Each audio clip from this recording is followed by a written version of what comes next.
안녕하세요, 김상사입니다. 오늘은 군대에 미래가 없는 이유, 그 이유는 장군 출신의 장관, 차관, 그리고 국회의원들 때문이다 라는 얘기를 한번 해볼게요. 최근에 대한민국 축구 관련해서 국회에서 축구협회를 대상으로 현안 질의가 있었어요. 그때 박문성 축구 해설위원이 현 사태에 대해서 이런 얘기를 해요. 축구협회는 눈치를 보지 않는다. 팬의 눈치를 보지 않는 건 팬이 축구협회에 간섭할 방법이 없기 때문이다. 그리고 국민이 뽑은 국회의원의 눈치를 보지 않는 건 정치가 개입하면 피파에서 월드컵 못 나오게 징계한다, 이런 겁박을 하고 있고, 실제로 피파에서 지금 공문이 왔어요. 그리고 홍명보 감독 선임위원이었던 박주호 의원이 난 동의한 적 없다라고 옆에서 얘기를 해도 위원들 모두 동의했다라고 동떨어진 답변을 내놓는 게 축구협회인데, 박문성 해설위원이 정몽규 회장과 홍명보 감독은 일반적인 사람과 다른 삶을 살아서 일반적인 사람들의 사고방식과 전혀 다른 사고방식을 가지고 있다. 그래서 일반적인 사람들의 눈치도 보지 않는다. 그 어떤 눈치도 보지 않으니까 문제가 문제라고 느끼지 못한다. 그래서 이걸 해결하기 위해서는 이 닫혀있는 조직을 열어야 된다라고 생각한다. 제가 이 얘기를 듣고 군대를 생각하니까 똑같다라는 생각이 들었어요. 이 축구협회 문제가 국민들의 관심이 많아지니까 대통령이 직접 언급을 했죠. 그러면 군대는 어떠한가? 지금 장군 출신의 장관, 차관, 그리고 국방위원들, 그리고 군인 출신이 아닌 국방위원들도 사실상 사회 엘리트 출신들이 대부분이에요. 조국, 추미애, 박범계, 황희 의원처럼 사회 엘리트 출신들이 많이 들어와 있어요. 이들은 누구의 눈치를 볼까요? 현역 간부들의 눈치를 볼 필요가 없어요. 조국, 추미애, 박범계, 황희 의원들은 애초에 현역 간부들이 지지층이 아니기 때문에 현역 간부들의 눈치를 볼 필요가 없고, 장군 출신의 장관, 차관들은 대통령이나 여당 지도부의 눈치를 봐야 돼요. 장군 출신의 국회의원들도 다음 선거에 나오려면 여당 지도부의 눈치를 봐야 되는 상황이에요. 현역 간부들의 눈치를 볼 필요가 없다. 그래서 현 상황에 대해서 전혀 공감 능력이 없는 상태예요.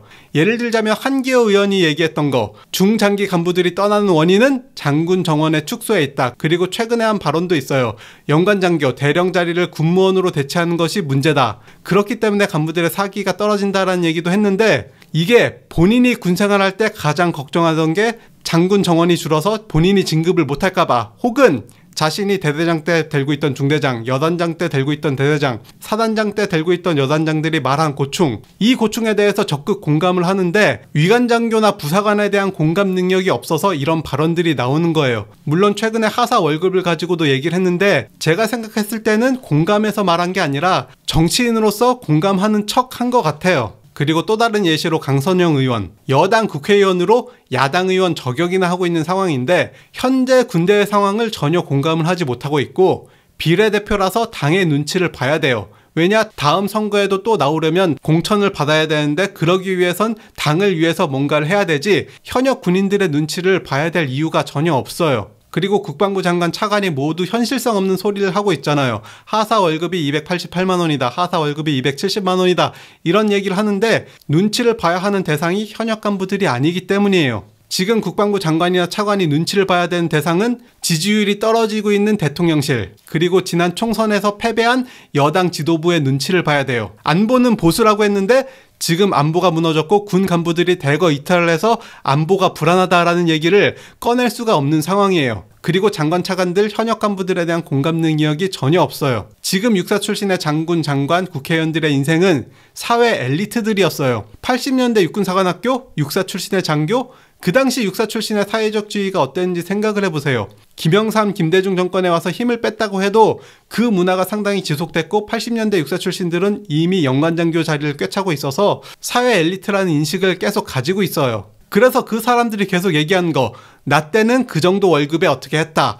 나 때도 소대 간부 2명밖에 없었다. 나 때는 당직 서고 퇴근도 없었다. 그 당시 현역 장병의 수준과 지금의 수준을 이해하지 못하는 발언들이에요. 80년대, 90년대 공부를 정말 잘해서 좋은 대학에 간 사람들은 군대를 잘 오지 않았어요. 그리고 농촌에서, 현장에서 실업계 나오고 몸 좀 쓰는 사람들이 현역으로 많이 왔고, 작업을 해도 병사들끼리 할 수 있는 능력이 됐던 시절에 소대 간부 2명. 그때 당시에는 현역으로 필요한 인원보다 입대 가능한 자원이 훨씬 많았기 때문에 공부를 많이 해서 몸이 좀 허약하다라고 하면 공익이나 다른 걸로 다 빠졌던 시기예요. 축구는 많은 국민들의 관심을 가지고 있으니까 대통령도 나서고 있는 상황이에요. 그리고 축구의 문제에 대해서 수많은 축구 유튜버 및 이슈 유튜버들이 다루고 있는 상황인데, 군대, 국가안보의 문제는 그 정도 관심이 없는 것도 문제고 대통령 바로 옆에서 조언할 장관, 차관, 의원들 자체가 문제점을 문제점으로 보지 않는 상황이에요. 올해 부사관학교에서 임관한 1기, 2기, 3기 사진인데 1기 때 약 300명,